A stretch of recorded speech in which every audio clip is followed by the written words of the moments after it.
கோவை அரசு மருத்துவமனை கழிவறையில் குழந்தையின் சடலம். கோவை அரசு மருத்துவமனையில் உள்ள ரெட் ஜோனில் இருக்கும் கழிவறையில் இறந்த நிலையில் பிறந்த சில நாட்களே ஆன குழந்தை இருப்பது தெரியவந்தது. அக்குழந்தையின் உடலை மருத்துவமனை ஊழியர்கள் கழிவறையில் இருந்து மீட்டனர். பின்னர் தகவல் அறிந்து வந்த போலீசார் இந்த சம்பவம் தொடர்பாக விசாரணை மேற்கொண்டு வருகின்றனர். இறந்த நிலையில் கண்டெடுக்கப்பட்ட இந்த பெண் குழந்தை விபத்து மற்றும் அதிதீவிர சிகிச்சை பிரிவு கழிவறையில் எப்படி வந்தது, யாருடைய குழந்தை என பல்வேறு கட்டங்களில் போலீசார் தீவிரமாக விசாரித்து வருகின்றனர். தமிழகத்தில் இன்று மேலும் 1410 பேருக்கு கொரோனா தொற்று. தமிழகத்தில் கொரோனா வைரஸ் தொடர்பான தகவல்களை மாநில சுகாதாரத்துறை வெளியிட்டது. தமிழகத்தில் இன்று 1410 பேருக்கு கொரோனா தொற்று உறுதி செய்யப்பட்டுள்ளது. இதனால் மாநிலத்தில் கொரோனா உறுதி செய்யப்பட்டவர்களின் மொத்த எண்ணிக்கை 7,81,915 அதிகரித்துள்ளது. வைரஸ் பரவியவர்களில் இன்று ஒரே நாளில் 1456 பேர் சிகிச்சைக்கு பின் டிஸ்சார்ஜ் செய்யப்பட்டுள்ளனர். கொரோனாவில் இருந்து குணமடைந்தவர்களின் மொத்த எண்ணிக்கை 7,56,206 உயர்ந்துள்ளது.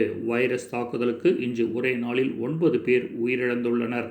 இதனால் தமிழகத்தில் வைரஸ் தாக்குதலுக்கு உயிரிழந்தவர்களின் எண்ணிக்கை 11,712 அதிகரித்துள்ளது. பருவமழை முன்னெச்சரிக்கை நடவடிக்கைகள் தொடர்பாக முதல்வர் நாளை ஆலோசனை.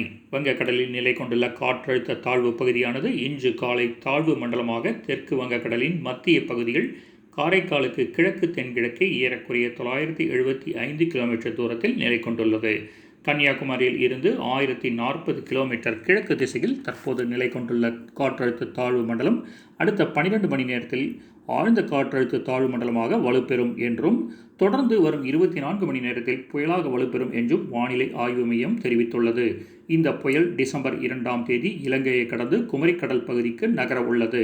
இதனால் திருநெல்வேலி, தூத்துக்குடி மாவட்டங்கள் அதீத கனமழை பெய்யும் என்று வானிலை மையம் எச்சரிக்கை விடுத்துள்ளது.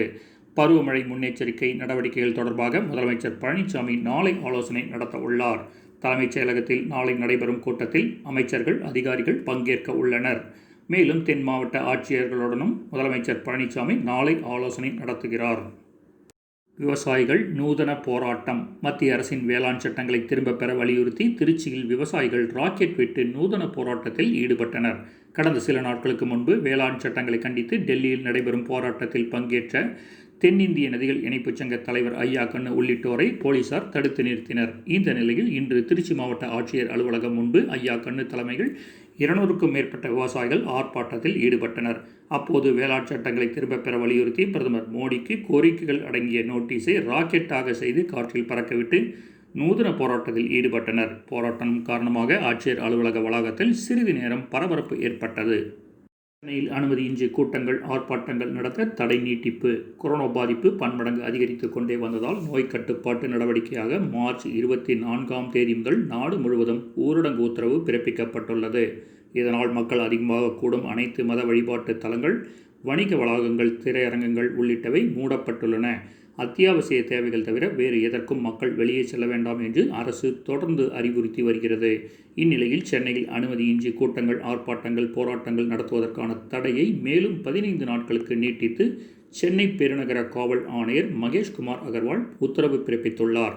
அதன்படி கொரோனா பரவல் காரணமாக சென்னை காவல் எல்லைக்கு உட்பட்ட பகுதியில் டிசம்பர் 15ஆம் தேதி வரை பேரணி, பொதுக்கூட்டம் நடத்த தடை விதித்து சென்னை பெருநகர காவல் ஆணையாளர் மகேஷ்குமார் அகர்வால் உத்தரவு பிறப்பித்துள்ளார்.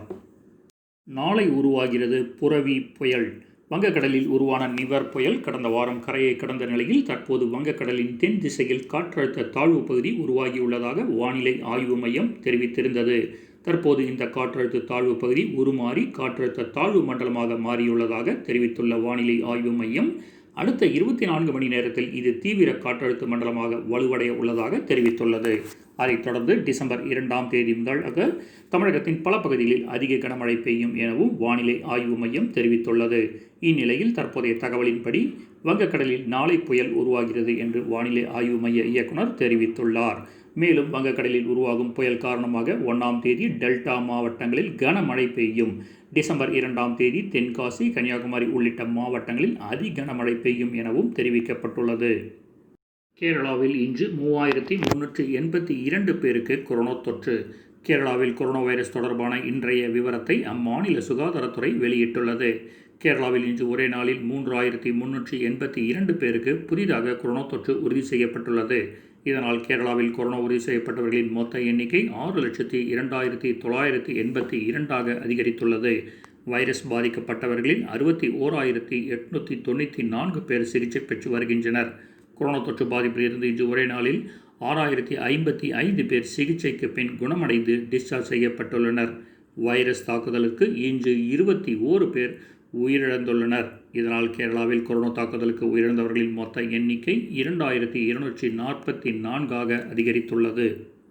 டெல்லியில் புதிதாக 3,726 பேருக்கு கொரோனா தொற்று.